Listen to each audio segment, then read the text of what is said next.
That was George Floyd's girlfriend testifying. She hasn't spoken out that much at all since the death of George Floyd, but she testified, and her testimony was powerful in many different directions. Right there, talking about George Floyd's drug use, which for the defense is a significant issue. It's their only viable defense in this case, ultimately, which is cause of death.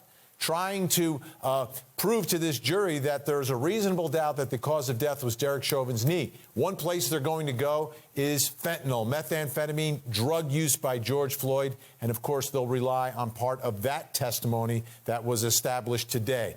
A lot more happened inside the courtroom. Take a look. Up until his death, did you continue to be in a relationship with him? Yes. Can you describe, how close how often you saw each other during those 3 years? Just about every day we saw each other as much as we possibly could.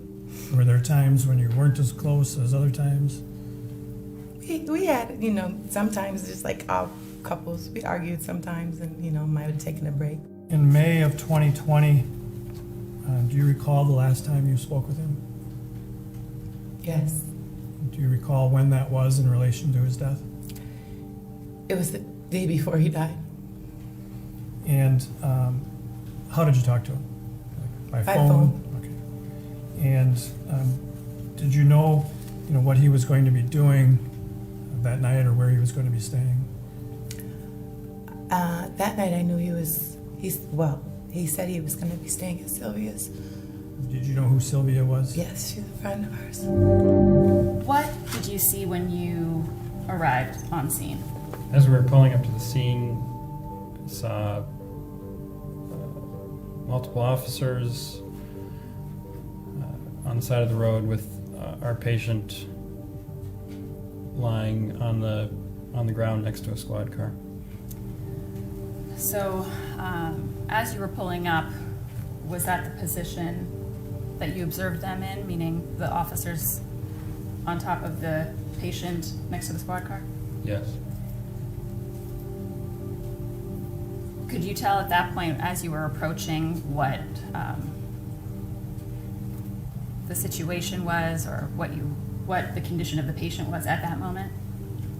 No, there were multiple officers on top of the patient when we pulled up at that point. We assumed, I assumed that there was potentially some struggle still because they were still on top of him. Did he tell you whether he personally applied any particular type of force or restraint to Mr. Floyd? I don't believe so. Did he tell you whether or not he had to, or other officers, pin Mr. Floyd to the ground? I think in the conversation there he said something about held somebody down. Did he mention anything about putting his knee on Mr. Floyd's neck or back? No. And is the placement of a knee on a subject's neck a use of force? Yes. A reportable type of force? Not necessarily. Okay. And why is that? For handcuffing somebody in a prone position or fighting with someone, it could happen where your knee ends up on their neck. Okay. For about how long? I guess whatever's reasonable. Okay. And which would be when? Until you get control of the party, I guess. Control is in the person is then handcuffed?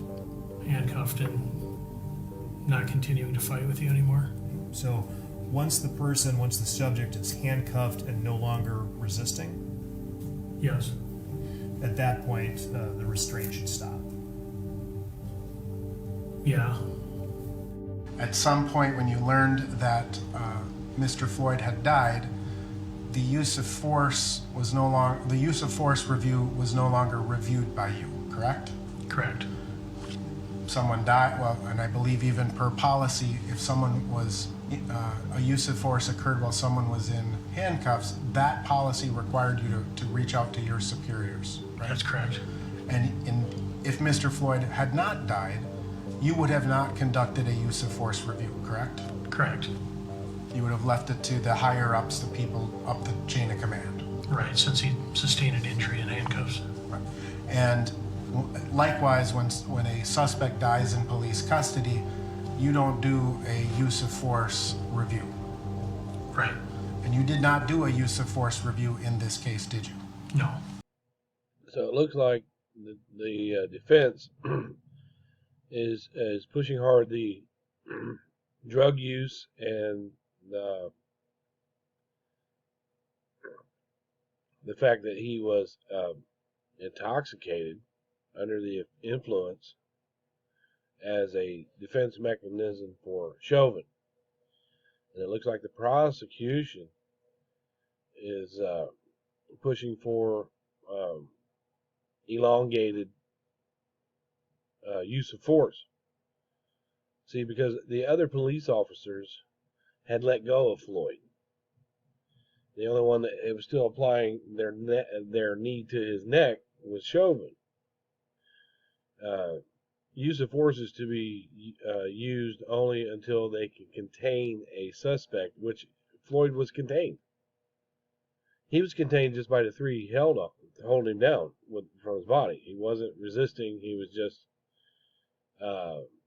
pleading to be let go of. It looks to me like this is going to be an iffy case, but I'm leaning towards either a really small charge of negligent homicide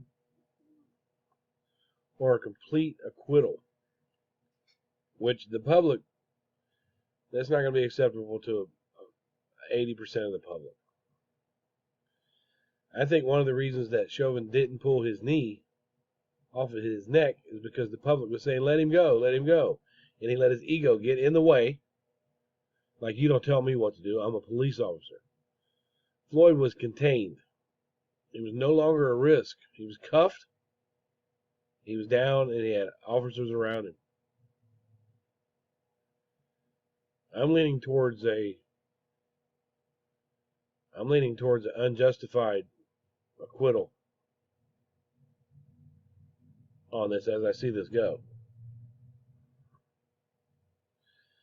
Now, at first, I do believe that they looked at asphyxiation as his cause of death before we knew all of this drug use, and then they took it away. I think the use of force was extreme and that it wasn't necessary. I do know that the knee to the neck is a protocol use of force for the Minneapolis Police Department. But they're also trained to de-escalate, and they did not de-escalate. The EMT had to tell Chauvin 2 or 3 times, I think 3 times, to get his knee off his neck. Now, one officer suggested they flip him on his side if he was having trouble breathing. That would have helped. We do hear Floyd was pleading and talking and crying, so we know that he was able to breathe. You can't speak if your airway is restricted. But this is what they're going to come up with: the combination of the drugs in his system and the panic disorder. They're going to come up. They're going to say this caused cardiac arrest, and that asphyxia was not what caused his death. And the more I see this, the more I think they're going to acquit this police officer when they shouldn't. He's guilty of using, in my opinion, of using extreme force that led to reasons that caused his death. Now, would he have? Now, let's just say he was enjoying a buzz. He was high, and he didn't have the stress of police officers holding him down for a long period of time. Would that have caused him to have a cardiac arrest? His girlfriend got up there and talked about another overdose. She was on the stand for the defense. And I think we're going to have a really bad situation if they acquit Chauvin. I think he should be